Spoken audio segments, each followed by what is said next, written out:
A lot of news has come out around Bo Bichette and what's happening in his free agency. Is his stock at an all-time low?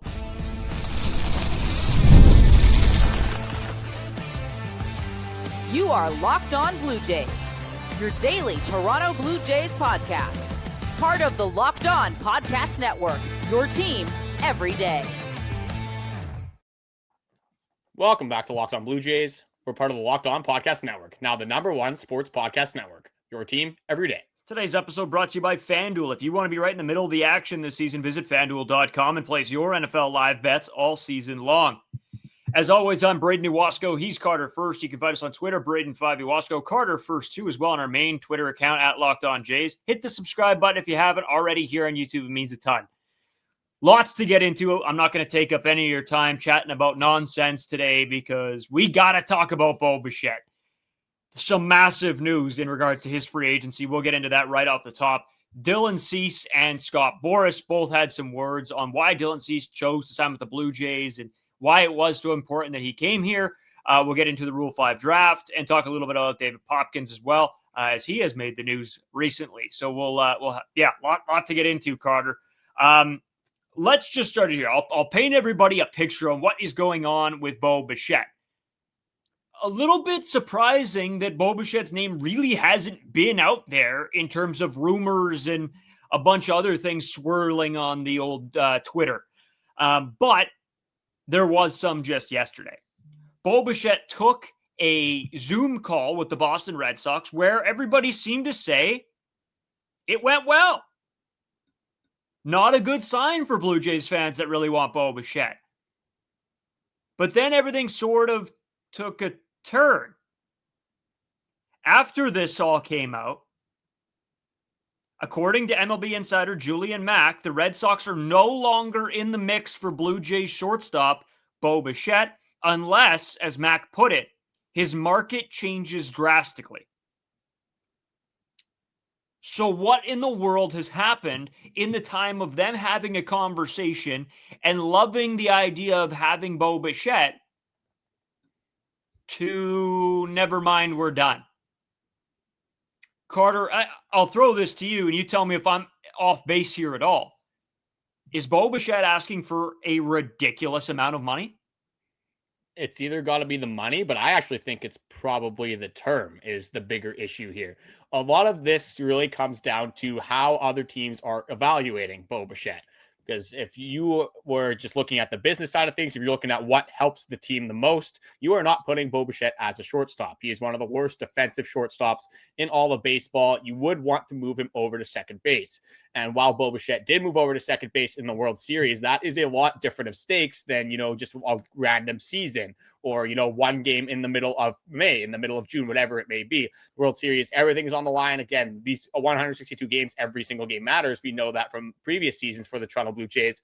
But as a guy that's trying to make money, a guy that, is in his contract year, in his free agency year, like he wants to be able to support his family. Again, Dante Bichette, I know they're already pretty well off. Like he doesn't necessarily need money, isn't looking for change in the couch necessarily, but you obviously want to get your own bag. You want to make, a name for yourself. And a lot of that, unfortunately, is tied to the contract, is tied to the amount of money that you are getting. And in the media, other players see that. Again, there's a lot of status that almost is involved in this. I'm not saying that Bo Bichette's, just going money hunting out here, but I think there is a little bit of pride that comes with playing shortstop and the ability to kind of man the infield. So I think term is probably a bigger issue. I don't think teams are going to have that big of a problem paying Bo Bichette the average annual value that he's expecting, unless it's absolutely absurd and we're at $35-40 million AAV. Again, if that's a shorter term deal, maybe it's more realistic. But if he's asking for that over 6, 7, 8 years, that's where you start to have some issues. So the way that teams, or at least I think teams, are evaluating Bo Bichette, one thing about free agency, as we'll start it off here, is that it becomes less about the emotions and less about the romance in baseball. It turns into the business pretty quick. It's not about who the fans like and who the fans have as favorites. They're looking at it as who can make this team better and who can make this team better in all aspects of the game. We all know that Bo Bichette is one of the best hitters in baseball, one of the best bat-to-ball hitters in baseball, has above average power. He should be able to hit 20 to 25 home runs every single year. But when you're looking at other aspects of Bo Bichette's game, and we know this firsthand as Toronto Blue Jays fans. Sorry, this light is really throwing me off. I look like an absolute ghost right now, but we'll continue on. When we look at him defensively, again, the range is abysmal.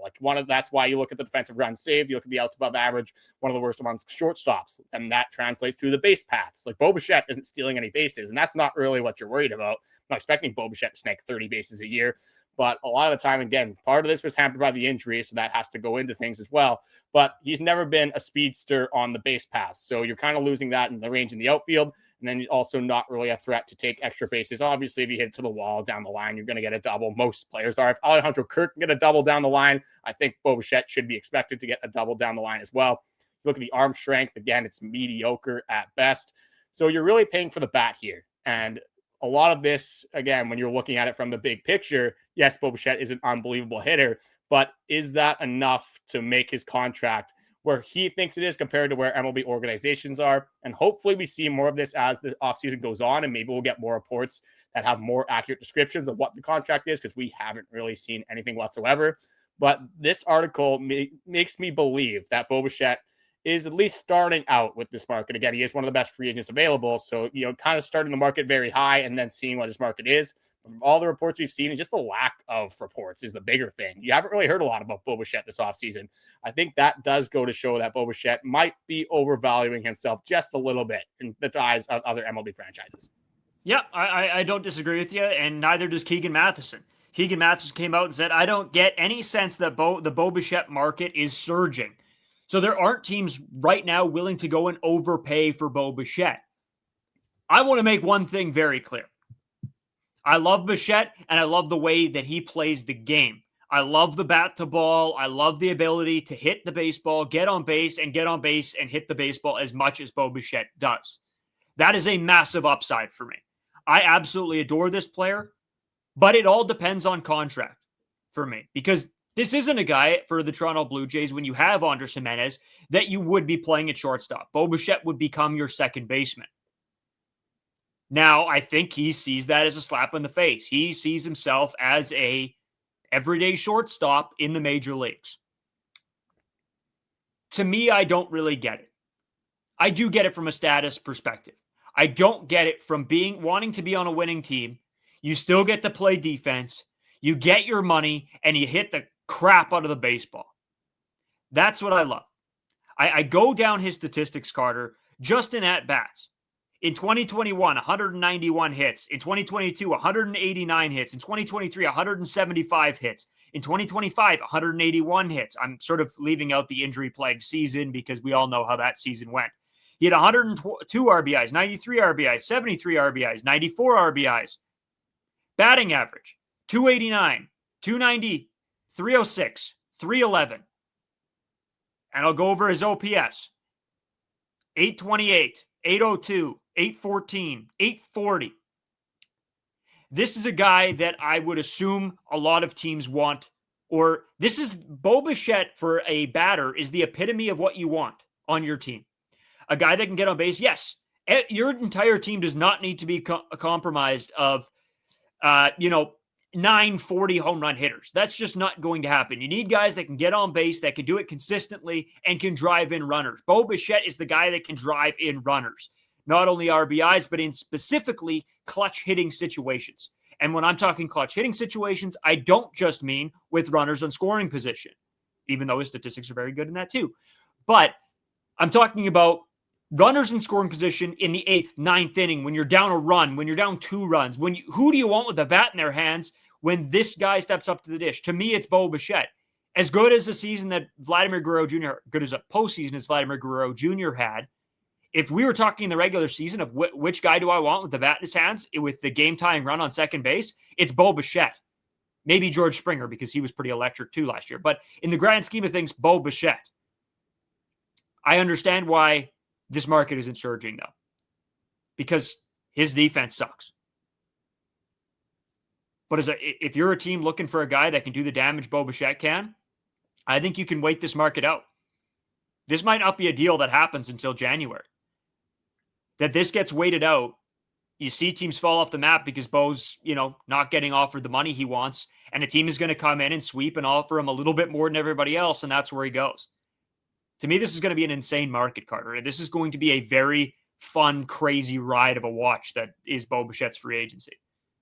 And this is a right that Bo Bichette earned, getting to free agency, not signing a contract before his contract was up. Like, he has the ability now to test his market. He has the ability to talk to every single team. Like, we saw that news call, or the Zoom call story that came out, and that's just a meaningless report. It's like Kyle Tucker meeting with the Toronto Blue Jays in Dunedin.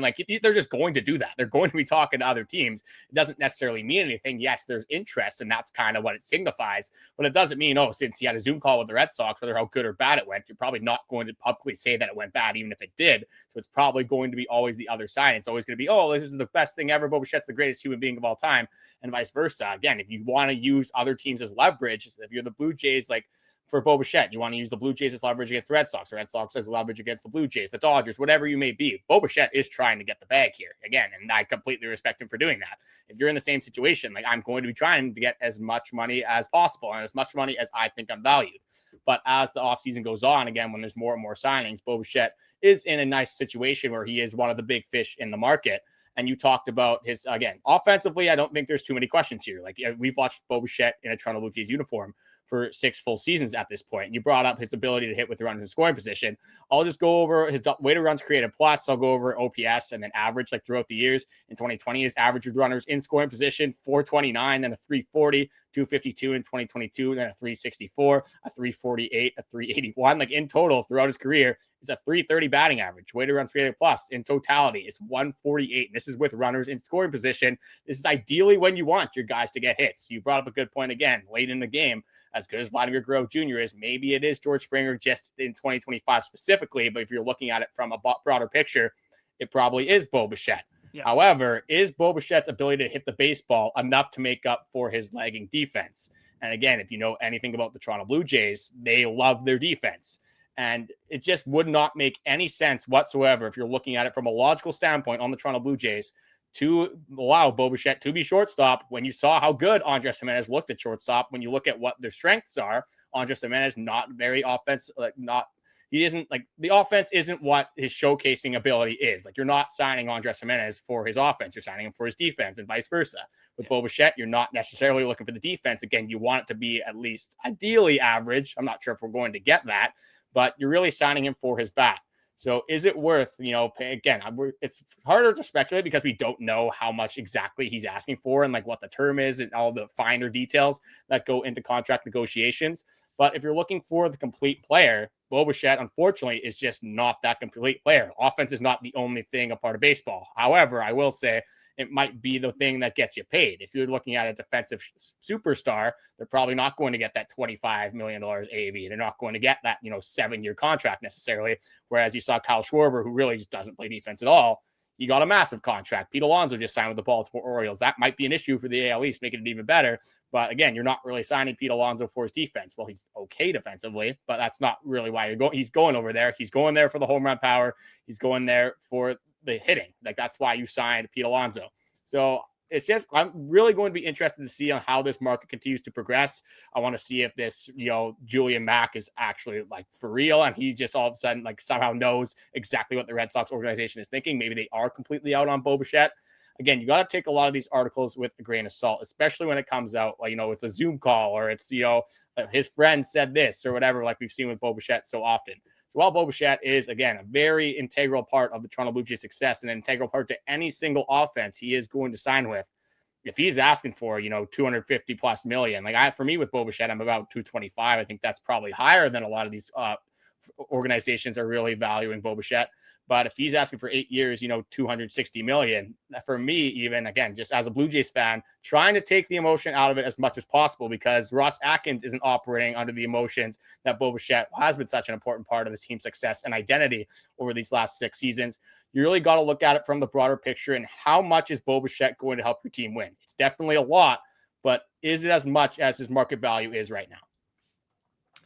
It's a tough conversation to have.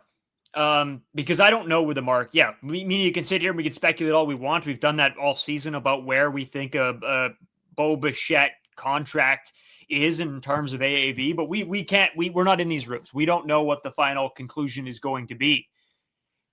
At the end of the day, this is what it comes down to. Do the Blue Jays want his bat? Yes. Is he willing to play second base? I don't know. What's the term like? What's the contract length like? And how much does Bo Bichette really value winning? How much does Bo Bichette really value what he's built in Toronto? How much do the Blue Jays value of what Bo Bichette's given to Toronto? There's a lot of questions up in the air. We'll continue to follow this, give you guys every piece of information we can. And again, Julian Mack, he is a CBS sports reporter. So, I mean, this isn't a guy just quoting it on Twitter. This is a actual reporter that is covering this stuff. Now, could it still be false? Could he be told wrong information? Absolutely. And that's why we say take everything you hear with a grain of salt. But at the end of the day, if you're going to trust somebody in regards to all these rumors, at least it's a guy from a notable network and not just some bum. But at the end of the day, interesting report, gets us talking, gets us thinking. Let us know how you think about all of the Bo Bichette stuff that has went down. We're going to take a quick break. I got two more things to add quickly. Okay, I said I was going to go over his OPS. I just want to do that in totality. I won't go year for year. But with men in scoring position, his OPS is 904. That's a very good OPS to have. And then just to kind of end things off, I just want to look at this in totality. If you're looking at it in terms of, is this a good or bad thing for the Toronto Blue Jays? Is this a good or bad thing for Bo Bichette's market? Probably not great for Bo Bichette's market, but for the Toronto Blue Jays, you could think about this in two ways. One, you could think the Red Sox maybe have a fine line of what they want to pay for Bo Bichette, and clearly they're not that close, which is beneficial for the Blue Jays. But now if the Red Sox are out, a team that, again, has had some issues with spending in the past, and they are very familiar with Bo Bichette, but if the Red Sox are that far out and a player with the prowess of Bo Bichette, are the Blue Jays going to have some questions about that as well? And then the other spin zone for this is if the market isn't as high, and I get a lot of people want Kyle Tucker and Bo Bichette on the Toronto Blue Jays. If you're trying to spin zone this a little bit, if the market isn't as high as what we expected, you'd think that would make it a little bit easier for the Toronto Blue Jays to sign both Kyle Tucker and Bo Bichette. Again, that shouldn't be the expectation, but definitely a little nugget to keep just in the back of your head as the offseason progresses. Ton more that we want to go into. There's a Dylan Cease first meeting with the Toronto Blue Jays on Tuesday. There's so much more. Rule 5 draft stuff. We're waiting for a little bit for the winter meetings to pick up, but we finally got a little bit of news coming out of these winter meetings, and we'll dive right into that after this short break. Today's episode is brought to you by Game Time. The World Cup is coming back to North America for the first time since 1994 and with 48 teams for the first time ever. It's going to be massive, but let's be honest, getting tickets is usually the hardest part. That's why I love Game Time. The app is so clutch, finally giving fans a real advantage when it comes to snagging seats. With Game Time, you can track the price drops in real time, get alerts when great seats open, and buy tickets the moment they hit the app. It puts the power back in your hands, and it makes going to the World Cup, sort of realistic instead of absolutely impossible. I love Game Time. I mean, I talk about their features all the time. Sometimes I bring it up even when they don't have an ad because they're my go-to ticket place. Take the guesswork out of buying World Cup tickets and every match, concert, or event with Game Time. Download the Game Time app, create an account, and use code LOCKEDONMLB for $20 off your first purchase. Terms apply. Again, download the app, make an account, and use code LOCKEDONMLB for $20 off. Swipe, tap, ticket, go. Game Time. So, Carter, as we continue on, wanted to get into a little bit about what Dylan Cease had to say, what Scott Boras dropped as well in regards to Dylan Cease. The Bo Bichette stuff was the massive news of the day, but it's also nice to hear a little bit from Dylan Cease and why he chose the Toronto Blue Jays, Carter. Yeah, this is a guy that is for sure going to be on the Toronto Blue Jays for the next year. So as much as we can be optimistic about Bo Bichette, definitely nice to hear from some players that for a fact are going to be with the Toronto Blue Jays. And got some pretty good quotes from Dylan Cease, a little bit of insight of why he picked the Toronto Blue Jays. He actually instructed Scott Boras to make a deal with the Toronto Blue Jays, so that was a pretty cool thing to see. I mean, if Ross Atkins had the insider information, maybe you get a little bit of a discount on that deal with the mutual interest. But again, I'm not going to worry about the contract, especially with the deferrals with Dylan Cease. But one quote here, just to kind of get into this and lead things off, is the consensus has been, this is Dylan Cease asking about just how the Toronto Blue Jays are. Again, what the dugout is like, what the clubhouse is like, just the different amenities, Dunedin, the facilities, all that kind of stuff. So Dylan Cease goes in and says, the consensus has been, you're going to love the city, you're going to love the organization. It's as simple as that. There really wasn't a negative, which is kind of what we've seen over the last year from a lot of these players, the ability to buy in. the ability to just, the power of friendship and the power of love has really runs true and strong for the Toronto Blue Jays. So again, like, I'm not expecting Dylan Cease to come to Toronto and be like, oh, like that was my last ditch hope. Like, I would kind of just sign because that was the only team interested. He's obviously going to say positive things, but when you hear stuff like this, it definitely makes you feel good and optimistic about what Dylan Cease could be in Toronto. Yeah, and Scott Boras continued to have conversations, with Hazel May it was as well. And he said the biggest point for Dylan Cease was the ability to grow and get better. He said, Scott Boras said this guy is already an ace, but he's looking to get that much better. And he thinks that the Blue Jays organization, in regards to Pete Walker, can bring that to the forefront and make those changes to make this guy even better. And that's really what grabbed Dylan Cease's attention is, yes, I know my fastball plays. Yes, I know this works, but this works. The problem is when this stuff stops working, who do I trust to help me make the changes mid-season? And he said, with this organization, this is who it seems. These guys seems like they have the ability to do that, not only with the technology, but the minds they have within the pitching staff here. So nice little tidbit there from Scott Boras, giving a little bit of an insider look into, the thoughts of Dylan Cease, because sometimes the player won't go out and say this, but, their agent probably will maybe drop some hints. And Scott Boras, I mean, he loves the media attention too. So he'll sit down for an interview anytime he gets the chance to.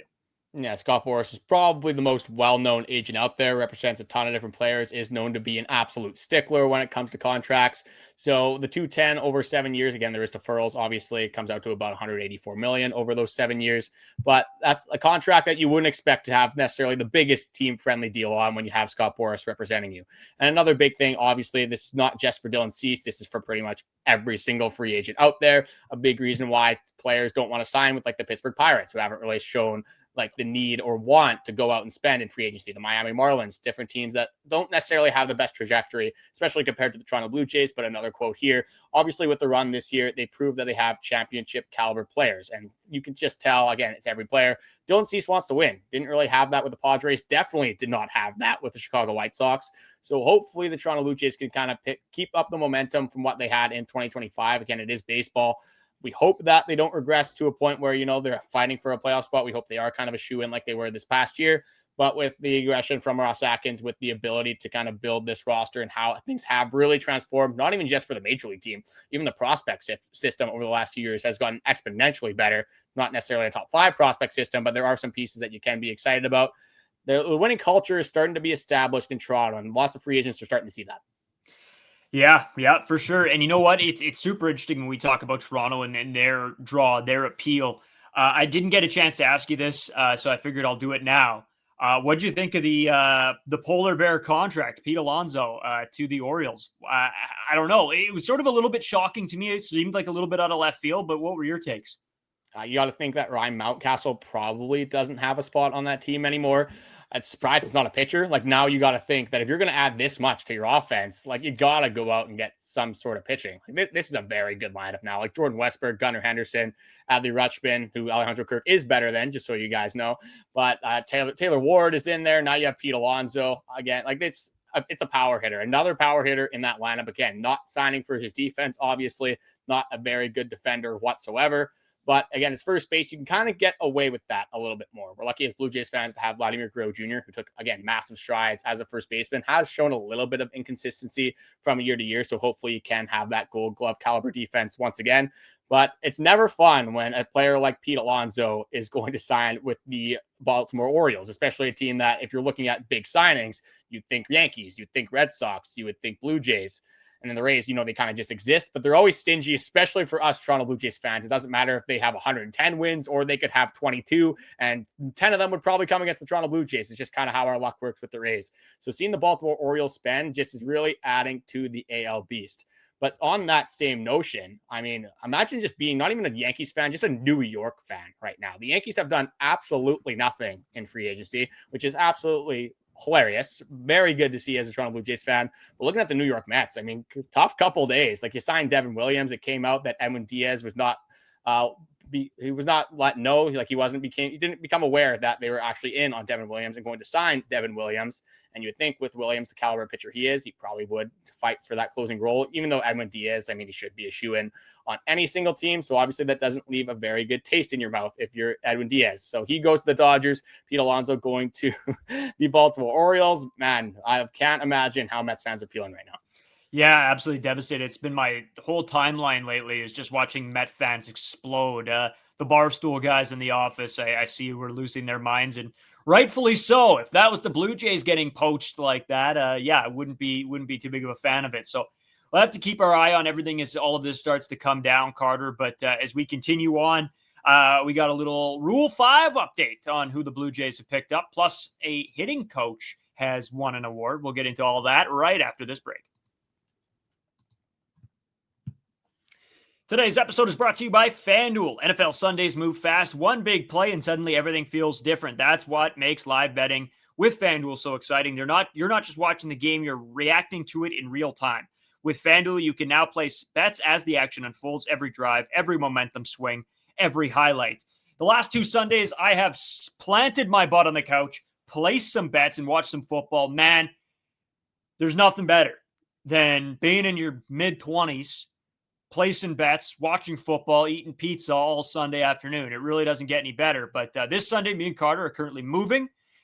So, maybe won't be able to tune into as much, but the bets will be placed. I'm hoping I can win some money, help me out. Maybe I can order takeout that night. That would be a lot of fun.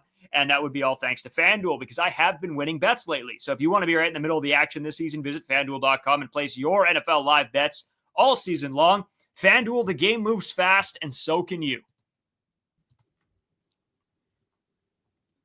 All right, Carter, just as we get into this, I'll start it here before we get into the big Rule 5 stuff of it all. But David Popkins winning Baseball America's 2025 MLB Coach of the Year. So congrats to him. What a amazing season. He was able to transform this Toronto Blue Jays offense. And is it the biggest overhaul that he specifically did himself? It's not all him. But, man, you got to assume that he had some hand in a lot of it because this team was horrible offensively in 2024. And some of the rising stars that the Toronto Blue Jays have been able to get because of this, what they were able to do with the bats in 2025 is absolutely unbelievable. And a hat tip to David Popkins needs to be had. So hat tip to him. And hopefully for, many more years, Popkins will continue to develop hitters. I try not to think of 2024 too often because of the torment that it was over like a 7-month span. And we got a lot of good things in 2025. And I used to kind of think that how much does a hitting coach really matter? Like you get to the major leagues, like you clearly are a pretty good baseball player. Like how much is he really helping Vladimir Guerrero Jr. when he's in the box? But obviously this year we have seen that a hitting coach does matter. There's the approach, there's the scouting reports, there's game plans. There's so many little things that go into these game plans for different players. And again, players have different approaches. Players have different strengths, different weaknesses. And David Popkins did show the ability to really unlock a lot of these players. I mean, George Springer, great year. Bo Bichette, it's Bo Bichette. He should have a good year. But even guys like Addison, Barger, Ernie, Clement having an unbelievable season, especially in the playoffs, broke the record for hits in the playoffs. A lot of guys that had career years on the Toronto Blue Jays. How much of that can be given to credit as David Popkins? Definitely some of it. You got to give some credit to the players as well. But I mean, what an addition the Toronto Blue Jays had in David Popkins. Again, a guy that everyone seemed to buy in on his philosophy in that clubhouse. So yeah, shout out to David Popkins. Really made this offense a very enjoyable watch. One of the best offenses we have seen in a very long time. It's not usually not the traditional offense that we saw in the early 2020s, so how you just killed everyone with the home run ball. You really had the contact approach, which is so fun to watch and not something that every single baseball team can do. No, absolutely not. What he was able to do is unbelievable, Carter. And I think he doesn't get talked about enough, and I think even though we have mentioned him a few times in the podcast, it hasn't really been talked about. But congrats to him. That's absolutely unbelievable. And Carter, I think let's get into the Rule 5 draft of it all, as there was a bunch that has come out in regards to the Toronto Blue Jays. So we'll start here. Hedbert Perez was once on the Brewers' number 3 prospect. Now he is a Blue Jay as they pick him up in the MILB Rule 5 draft, as well as a guy I think, Carter, me and you are a little bit more excited about, and that is in regards to Spencer Miles from San Francisco Giants. They pick him up as well. A very interesting piece. He's been referred to as a pure stuff pitcher. Throws about a four-seam, about just over 95 on average. A sinker, a cutter, a curveball, and a changeup. So a very interesting piece there. And Carter, I guess, what can you really take away from the Blue Jays picking up these two guys? One thing that we didn't mention is that the Toronto Blue Jays that were in the Rule 5 draft were not selected. The TJ Brooks, the Johendrick Benango. So that is another beneficial thing for the Blue Jays to keep some of their prospects within the system. But the reason that we're higher on Spencer Miles is that he has more of a chance to be on the Blue Jays roster at some point throughout the season.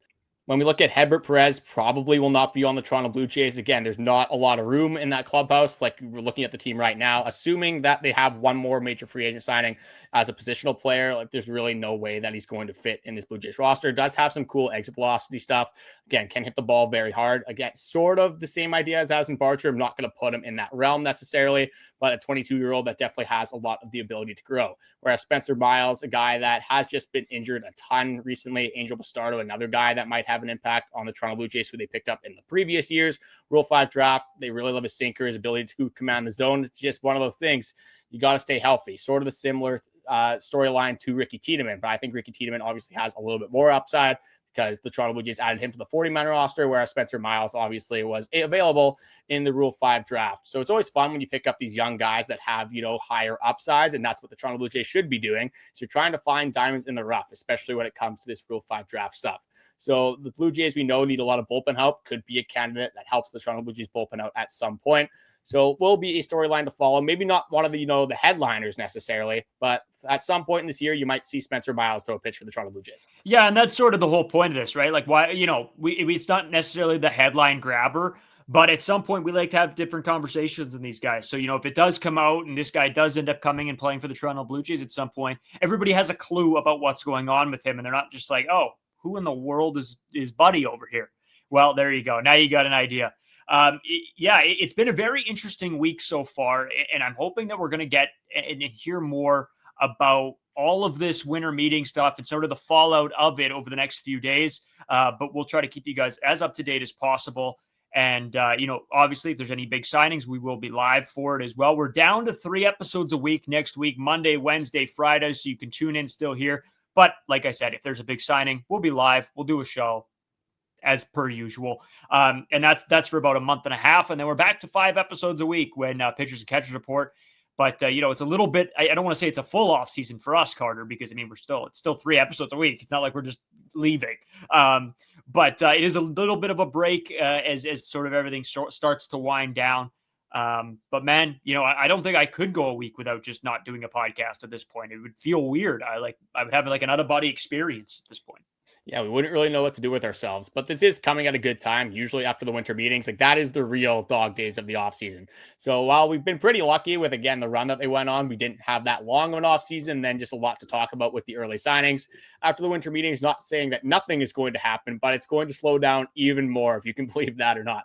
Thank you guys for watching. All the likes, comments, subscriptions over the off season and the World Series, obviously that playoff run, are always appreciated. We have noticed that about 70% of you guys are not subscribed. So if you are tuning into the episodes, coming back, we do appreciate a subscription. And we do have a new thing available. It is called the Everydayer Club. It requires a $5 per month subscription, but you get bonus content from us, different channels, a bunch of cool stuff that you guys, if you're looking for extra bonus content, could definitely inquire into.